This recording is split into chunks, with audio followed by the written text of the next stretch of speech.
You've been there. Most cat owners have, even if they've never talked about it out loud. It was one of those moments when everything caught up with you at once. Maybe it was grief, maybe it was exhaustion so deep it finally broke the surface, maybe it was something smaller that opened a door to something much larger, and suddenly you were sitting on the bathroom floor or the edge of your bed, crying in a way you hadn't cried in a long time. And your cat was there. It didn't come to you, it didn't press its head against your hand or climb into your lap the way you see in the videos, the ones that make people comment about how cats always know. It sat across the room, or on the windowsill, or in the doorway, and it watched you, steady, unmoving, with that calm, ancient, unreadable gaze that gives away nothing, and somewhere underneath the grief or the exhaustion, you felt something else, something quiet and a little painful, a small, confused wondering. Why isn't it coming? Doesn't it know? Doesn't it care? Here's what I want to tell you, and I need you to stay with me through the whole story because the answer has layers. And the deepest layer, the one that will reframe that entire memory, is not what you expect. It is not what most people expect. And it is, when you finally reach it, one of the most quietly devastating and beautiful things you will ever learn about the animal that shares your life. Let's start with what was actually happening inside your cat in that moment. Because it was not nothing, and it was not indifference. Cats are sensory animals in a way that goes far beyond what most people appreciate. Their nervous systems are tuned to detect change in their environment with a precision that has no real equivalent in human experience. Changes in sound frequency, changes in movement patterns, changes in the chemical composition of the air around them, and changes in you, specifically, individually, precisely you, that they have been cataloging and learning and memorizing since the first day you came into each other's lives. When you cry, your body does things that your cat registers completely and immediately. Your breathing pattern changes. It becomes irregular, punctuated, broken in a rhythm that is entirely distinct from your resting breath, or your sleeping breath, or your ordinary wakeful breath. Your heart rate shifts. The muscles in your face and body move differently, and your body releases a measurable chemical signal. Stress, hormones, cortisol, the biochemical signature of emotional distress that changes the scent of the air around you in ways that a cat's extraordinary olfactory system detects with ease. Your cat knew you were crying before it looked at you. It knew from across the house.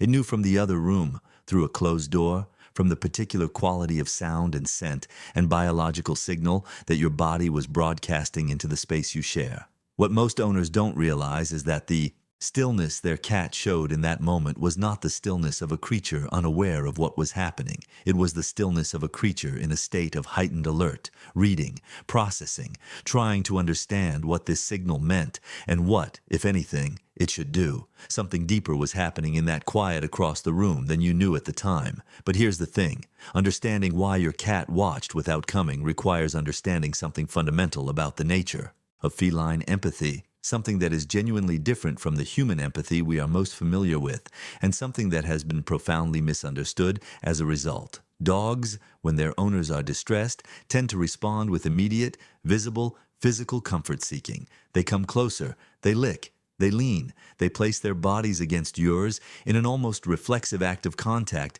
that feels to us like the most natural and obvious expression of care possible. And because we are conditioned from a very young age to associate physical approach with emotional support, we read this behavior as empathy, as understanding, as love made visible. Cats evolved in an entirely different social landscape. As largely solitary hunters, they did not develop the same suite of visible, demonstrative social responses that pack animals did. Their empathy, and it is real, it is measurable, it is documented in research, does not express itself primarily through immediate physical contact. It expresses itself through something more subtle, more watchful, more attuned in its own way to what the distressed being actually needs, rather than what might make the observer feel better in the moment. Research from the University of London studied how cats responded to human emotional states, specifically comparing their behavior when owners were crying versus when owners were humming quietly to themselves. The results were striking and largely unreported in popular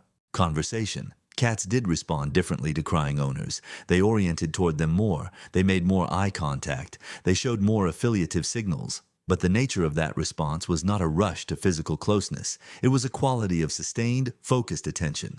A deliberate positioning that said, in the language cats actually speak, I am here. I see you. I have not looked away. Your cat watching you from across the room was not absence of response. It was response. In the own vocabulary of its own emotional language, the patient, watchful, fully present, it was sitting with you in the truest way it knew how. And this is where it gets interesting, because the story of why cats respond to human distress the way they do is also the story of something they are trying to protect you from, even in your most vulnerable moments, maybe especially then. Cats, as we explored earlier in this series, are acutely sensitive to threat signals. When something in their environment shifts, when the ordinary pattern of the world around them changes, their first response is always to assess before they act, to read the situation completely before committing to a response. This is not coldness. It is caution. And caution, for an animal whose survival has always depended on accurate environmental reading, is one of the most intelligent things a creature can do. When you are crying, something in the cat's environment has changed dramatically. The person it knows most, intimately, the person whose ordinary sounds and movements and rhythms it has memorized so completely that any deviation registers immediately, is suddenly different. The signals coming from you are not the ordinary signals. They are unfamiliar. They carry a weight and an intensity that the cat's nervous system flags as significant. And so it does what it does in any moment of significant environmental change. It stops, it watches, it gathers information before it moves. What most owners don't realize is that this pause, this stillness, this watching from a distance, is the beginning of the cat's response, not the whole of it. It is the assessment phase, the careful, patient reading of the situation that comes before action. And what happens after that assessment, what the cat decides to do with the information it has gathered, depends entirely on what it concludes about what you need. Some cats, after that period of watching, do come closer, quietly, without fanfare. They settle, near rather than on, offering presence without pressure. They may not climb into your lap, because climbing into your lap uninvited, as we explored before, takes control away from you, but they come near enough that you can feel them. Near enough that the warmth and the weight of their presence fills the space between you. Others maintain the distance but deepen the quality of their attention. They watch with such focused, unbroken steadiness that the watching itself begins to feel like something, like being held by something that will not look away. Both of these are responses, full, considered, deliberate responses to your distress. Neither of them is indifference. And understanding the difference changes everything. Now let's go somewhere that most conversations about this topic never reach, because there is a layer to this story that sits underneath all the behavioral science, something that is harder to measure but impossible to dismiss once you have seen it clearly.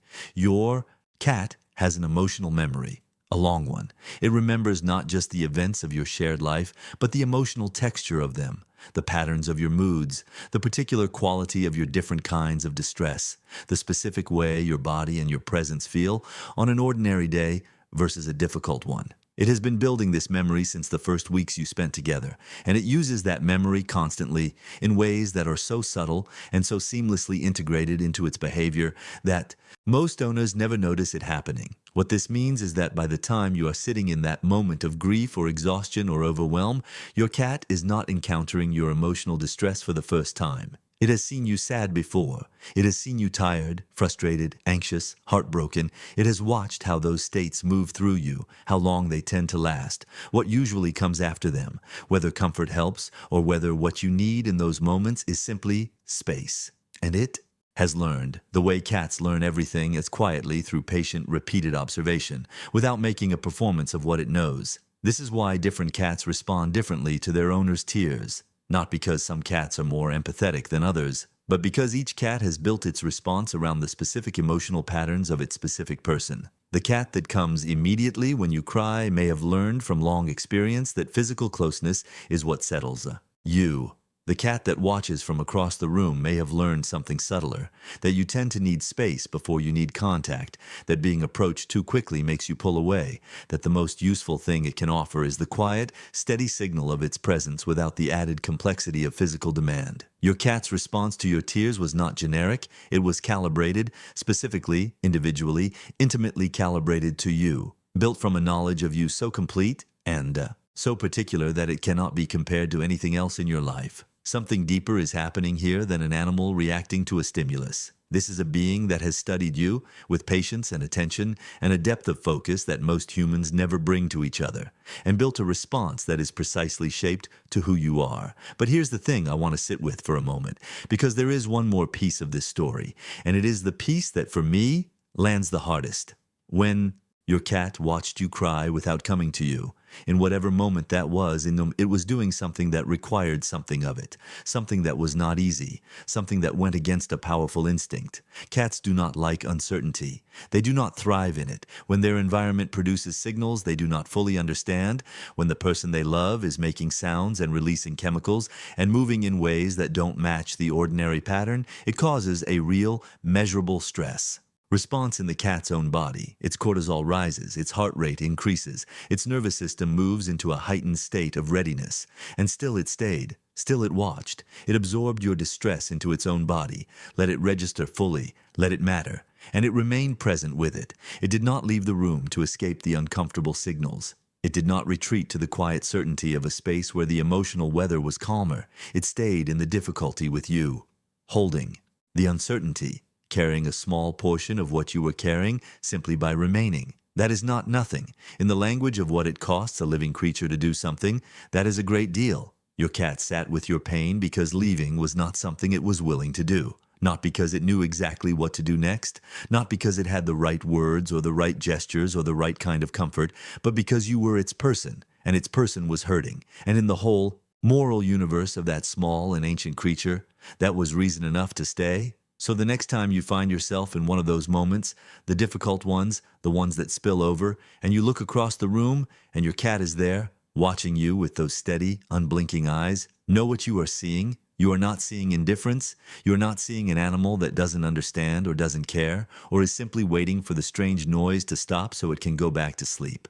You are seeing attention, complete, focused, entirely devoted attention, the full weight of a creature that knows you more intimately than you realize, directed at you, held there by the oldest and simplest force in the animal world, the force that says, "You matter to me, what happens to you matters to me, I don't know how to fix this, and I know that I cannot, but I will not look away, I will not leave, I will be exactly here, holding this with you, for as long as it takes." That is what your cat was telling you in the silence. That has always been what it was telling you. And now finally you can hear it. If this story gave you a new way to understand a moment you have always carried, share it with someone who needs to hear it. And if you want to keep exploring the extraordinary emotional world of cats, we will always be right here.